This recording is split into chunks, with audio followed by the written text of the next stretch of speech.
For a period of time, Jack Harlow was one of the biggest rappers in hip-hop. With songs like What's Poppin', First Class, and Industry Baby, there's no doubt he had a crazy run in the early 2020s. But fast forward to just a few years later, and it seems like he disappeared, with no one really talking about him anymore. Most recently, he put out a single with Doja Cat that had a big music video, but it just came and went. Something that was not always the case for Jack. And I think that there are three main reasons for that. But to understand that, we have to go back to the beginning. Also, real quick, I have to say it. I know I'll just finally address it once and for all. I know I look like the Temu version of Jack Harlow or the many other worse things you guys have said. I had his name hidden in the comments for a while just because I saw it so much. But here's a few just to get an idea of how many there are. So yes, I get it. I sort of see it. Whatever. And now that we're finally past this, let's continue with the video. Before Jack Harlow blew up with the track What's Poppin', he did have a promising buzz in the underground rap scene. Around this time, he became friends with the comedian Druski, a friendship that started well before the two found the level of success they've reached since. In an interview with Complex, the two told the story of how their friendship came to be. Druski ironically first found Jack after Diddy shouted him out on Instagram. He said, "I saw Diddy post something like,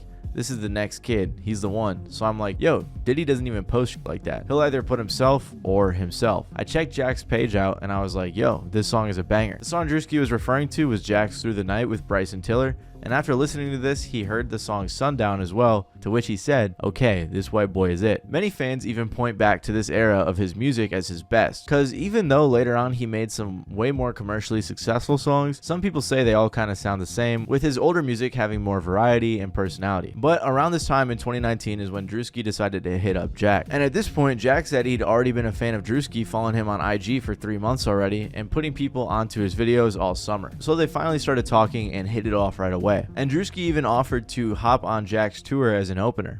Just a personality. I found out that he lived in the city of Atlanta at the time, linked up with him and we hung out. Of course, we were not really known then. I just heard about him and he was like, yo, I'm going on this small tour.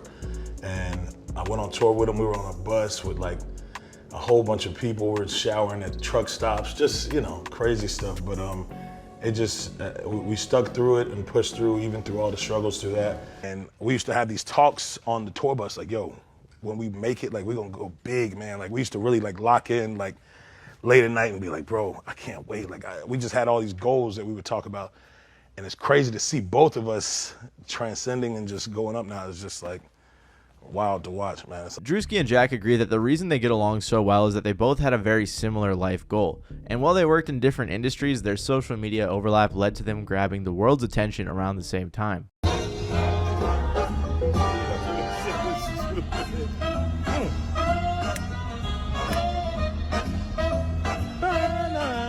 Life like this sure is sweet, huh? It definitely is.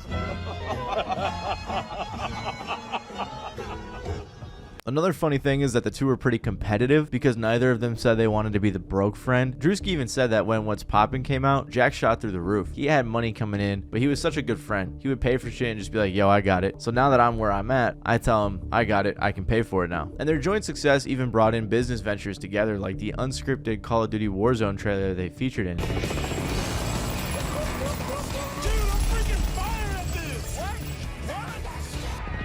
Let me turn the radio on. That's not a radio! Relax, I got it. We got a deal. The reason I bring all of this up is to point out that I really do think Jack Harlow and Druski's relationship was huge in Jack Harlow's career. To this day, I still see clips on TikTok of the two hanging out together in all of their funny moments. Goat vaccination spot. What? They're trying to get political. Yeah. Look at this shit. What is going on? Why even? That says vacation, dumbass. Go vacation spot. My fault. Go vacation spot. How the fuck? How did you read vaccination? So I've got Jack Harlow here. I just wanted to ask you one question. What is up with the fouling, and why would you say you're fouling so much out here? You are so fine, bro. Other than that, I'd like to ask about the game, man. You're really persistent. You're a great guy. What are you looking at? When are we gonna talk Kyrie? Yeah. We are not going to talk about that. We can talk about some more questions, though. Talk about real shit. Ain't nobody keeping it real no more? What are you looking for? Nobody want to discuss the elephant? What do you? And Jack Harlow was a very funny guy. So much so that it got to the point where apart from some of his more popular songs, he was mostly known for his personality, with fans saying things like, Jack Harlow is just naturally funny. He never forces any of his humor, which makes him so likable, in my opinion. Was just thinking about this. Like, I barely know any Jack Harlow songs, but the man got my utmost respect. It's because he's okay with being himself. He doesn't try to portray anything he's not. Anybody who masters that is very likable. So his personality, humor, and viral moments with Druski were instrumental in launching his career. And another big part of his launch, aside from his social media virality, was the release of the song What's Poppin' that I mentioned earlier. This song was accompanied with a Lyrical Lemonade music video, who at the time was well known for putting artists on. The track placed top 10 in Billboard's Hot 100, led to a remix with DaBaby, Tory Lanez, and Lil Wayne, and also even got nominated for Best Rap Performance at the Grammy Awards. It basically took Jack from a popular up-and-comer with a few good songs to a mainstream artist worthy of collabs with some of the biggest names in the genre, and it even landed him a spot in the 2020 XXL freshman class. Jack Harlow was now a mainstream rapper with a ton of opportunities. He put out his debut album, That's What They All Say, which featured a song called Way Out with Big Sean that was a big success. The album debuted at number 5 on the Billboard 200 and sold 51,000 units. He started working with artists like Eminem, Cordae, and then he did the track Industry Baby with Lil Nas X, which was another huge hit. After the single came out and was going crazy,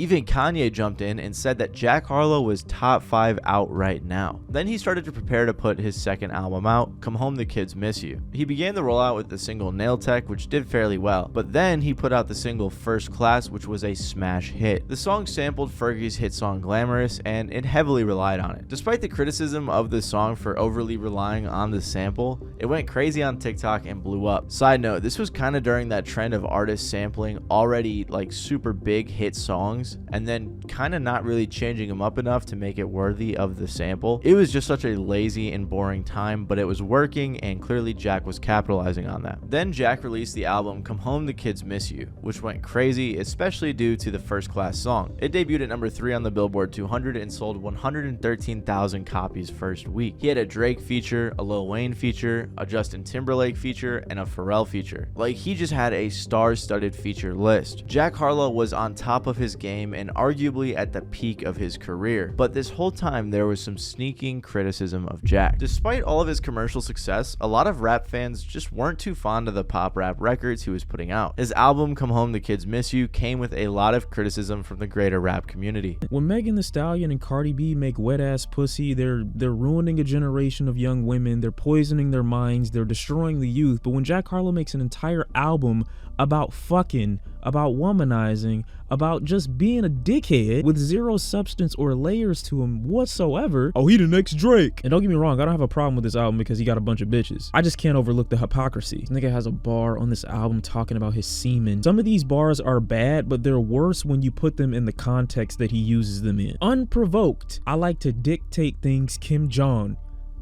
What the fuck are you talking? Am I handsome enough? Now them same girls got coke in they nostrils. Something done made the youth hostile.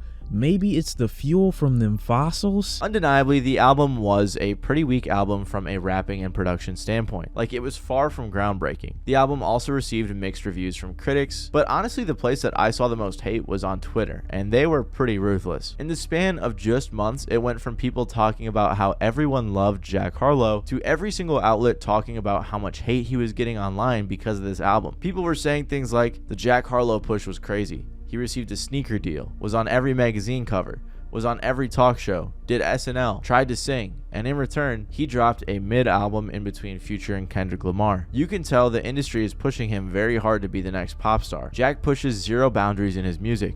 I don't feel like I miss anything not listening to him. I don't remember who exactly said it, but around this time, someone said that Jack Harlow just feels like a watered down, more boring version of Drake, and honestly I agree. His raps weren't really anything special, His instrumentals were very Drake-esque. It was just pretty boring. It wasn't even like he made a bad album or something or did something wrong. People just hated him because of the album being so painfully plain and boring that people were fed up. Come Home the Kids Miss You, despite its commercial success, was the beginning of the end for Jack Harlow. One of the biggest criticisms of Jack Harlow around this time is that he went too pop, and I sort of agree. His music was never too underground or unique to begin with, but he definitely doubled down on the pop rap type of music to keep that commercially successful money coming in. However, I think after all of that criticism, he heard that and wanted to prove to rap fans that he still really could rap and put out some good music. So Jack Harlow got to work and began putting together his third studio album, Jackman, which interestingly enough is his first name, Jackman. I don't know,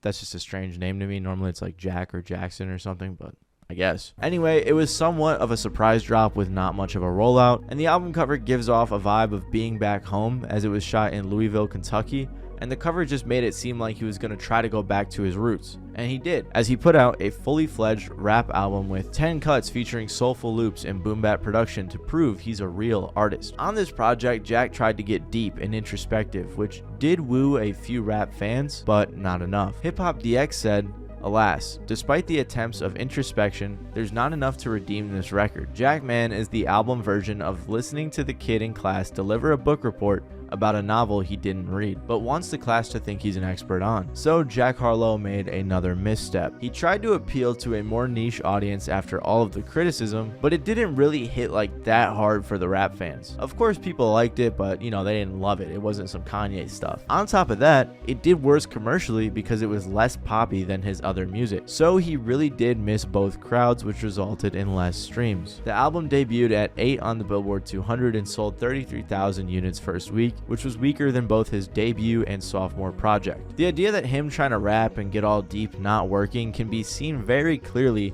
when right after this album came out and didn't do well, he put out another pop rap type of song called Lovin' On Me, where he sampled Whatever by Cadillac Dale. Going back to the first class style of pop rap songs, he debuted at number 2 on the Billboard Hot 100. This song also went crazy on TikTok, with a sample being probably the catchiest part about the song. And what's actually really funny is this song, to me at least, sounded very similar to The Motto by Drake. Just listen to like the first 2 seconds of each song.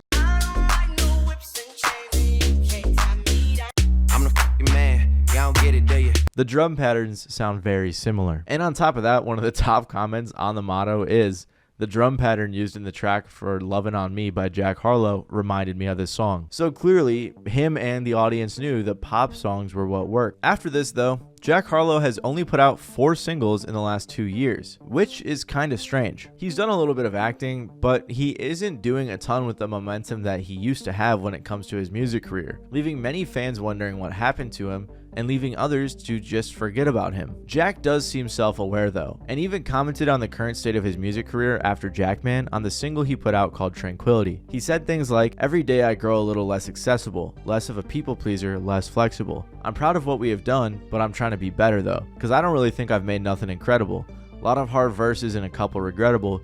As far as big records go, yeah, I got a few of those, but I ain't done nothing indisputable." Clearly, he's heard what all of the fans have said, and he seems to have a similar perspective. He seems to think, yes, I've made some decent songs, I made the pop rap songs, I've done well commercially, got some hits, but I haven't put out an album or a project or even a single that is groundbreaking. He hasn't pushed the needle at all. And all of this brings us to his most recent single, Just Us, featuring Doja Cat. Like I said earlier, the song kind of came and went, and most of the discourse was over the music video where it looked like him and Doja were in love, which is especially noticeable or important because of this clip of the two of them on an Instagram Live a few years ago. Ah, I see you, Doja. Come on in here. Yo. I need to charge my phone. I need to talk to you for a second. My wig is coming up. All right, I gotta go. Thanks for this. Love you. Oh, man, I've had a crush on her for months. Yeah, baby.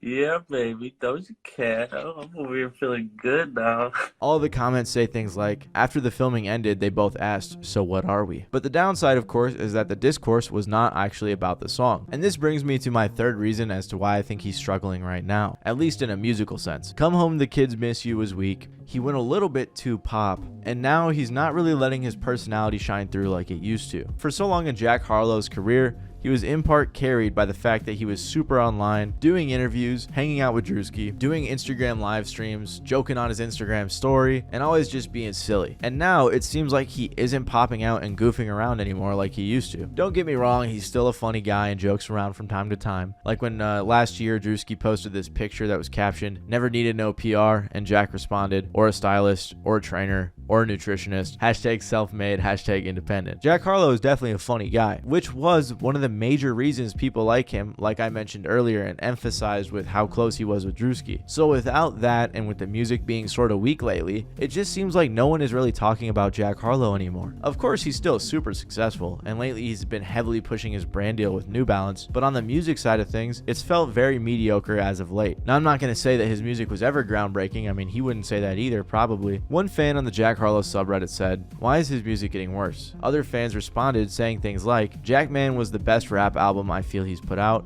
but given it doesn't do any hit streaming numbers, it's likely Jack tried to switch things up as music is still a business. My issue is all 4 singles so far seem to have no connection to each other." Another said, "It's like he's pulse checking. He's releasing things that have been in his drafts and trying to see what works." That's in reference to the 4 singles he's put out because none of them have the same type of vibe. Another fan said, "I accepted after Jackman came out that we probably will never get 2017 to 2020 Jack ever again, but at least we got to experience it at all." Jack Harlow still has potential to make good music. I mean, he already has the platform. He knows what works and what doesn't. Now it's just up to him to decide what he wants to do. I also think he should get out there more like he used to. Like, I'm surprised he's never been on Kai Cenat's stream or hung out with Druski when he was on there. I don't know, I just feel like Jack has that perfect personality for hanging out and goofing around and networking with other celebrities. That's just perfect for viral moments. But he hasn't been taking advantage of that lately. Regardless, the honesty on his verse on that Tranquility record goes to show that he knows what type of situation he's in. I'm sure he's good on money, so commercial success probably isn't a big deal. But right now, his core audience is very weak and needs something desperately to latch onto. And it's up to him to figure that out, which it seems like he's kind of trying to do right now. If you like this video, you might like a very similar video I made about Lil Nas X, a collaborator of Jack Harlow, who also used to be very big and talked about everywhere, breaking world records with his music, but now kind of is just an afterthought. Other than that though, if you like this video, please make sure to leave a like and even consider subscribing down below. Other than that, it's been your boy Matty Balls, and I'll see you guys